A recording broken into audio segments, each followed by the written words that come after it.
em luto, estava em um estado emocional abalado, não era uma coisa salutar chegar na presença do faraó daquele jeito. Os irmãos não foi com medo aqui, tiveram medo de encarar as coisas de frente, né?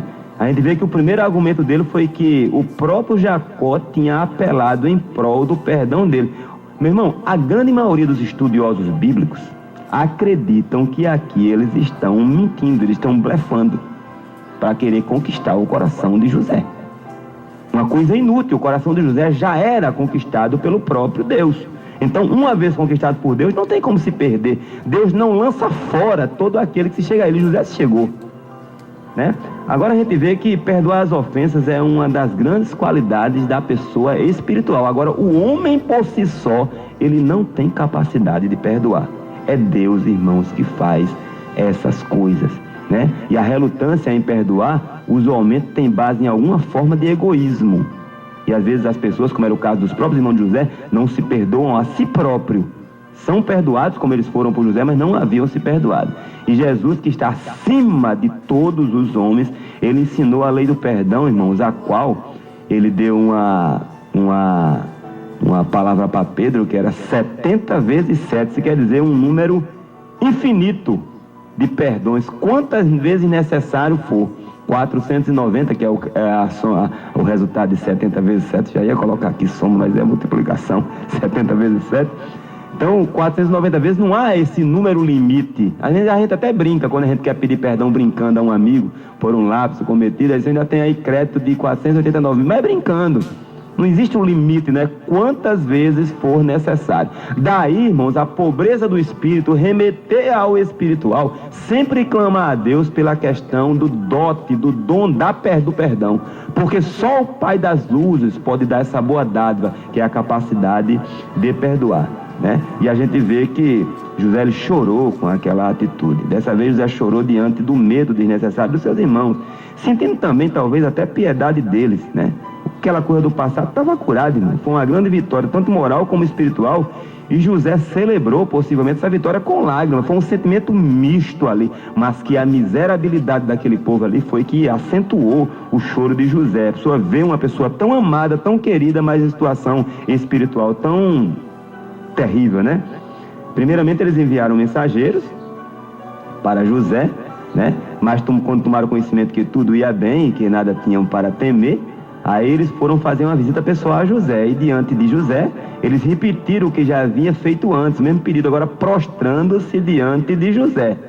A gente vê que com um acréscimo até um tanto quanto ofensivo, como eu falei.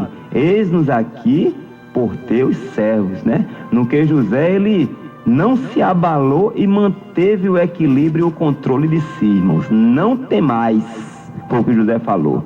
José, ele olhava para os eventos da vida de um ponto de vista tão elevado, irmãos, que ele estava acima de qualquer atmosfera escura de paixões humanas, de vingança. Não, ao Senhor, a Deus pertence a vingança. A gente vê que Paulo reproduziu lá em Romanos essa palavra veterotestamentária, que era uma coisa que todos aqueles que tinham o coração espiritualizado sabiam que a Deus é que pertence a vingança. Não adiantava ninguém querer tomar a frente de Deus. E ele deixou nas mãos de Deus as coisas do passado. A gente vê que as palavras de verdade faladas por José exprimem uma certa energia aqui quando ele falou isso aqui. E o propósito era descarar qualquer sinal, irmão, de hipocrisia por parte dos seus irmãos. Tem-nos como teu servo. Podia ser alguma coisa assim. Então ele já deu logo assim, uma geral logo, né? E Deus fez aquele mal redundar foi em bem. O ponto de vista de Deus é superior ao nosso. Deus está sempre acima das paixões humanas, das coisas da vida humana. Aquilo que os homens fazem tendo em vista o mal, Deus sempre faz transformar esse mal em bem. Até porque os decretos de Deus estão muito acima, irmão, porque estão com base no próprio amor, na essência máxima do amor. E a gente vê que o próprio julgamento divino, o juízo de Deus, muitas vezes redunda até em bem, para o benefício da pessoa, para a pessoa refletir e ver se há possibilidade de mudança, e sempre há. Então é uma coisa que é uma espécie de remédio, né? Não apenas uma punição às coisas de Deus.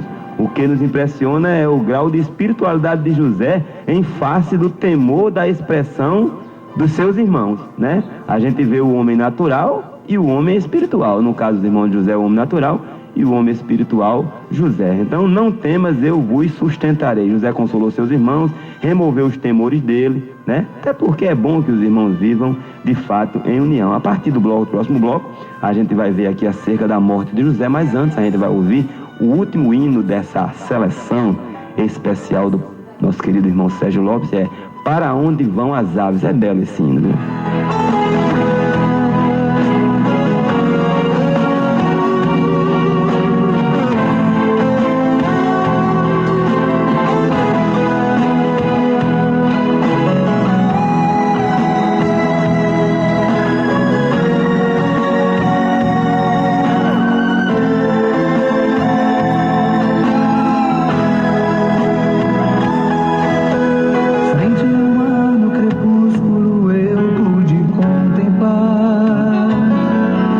Um bando de aves marinhas no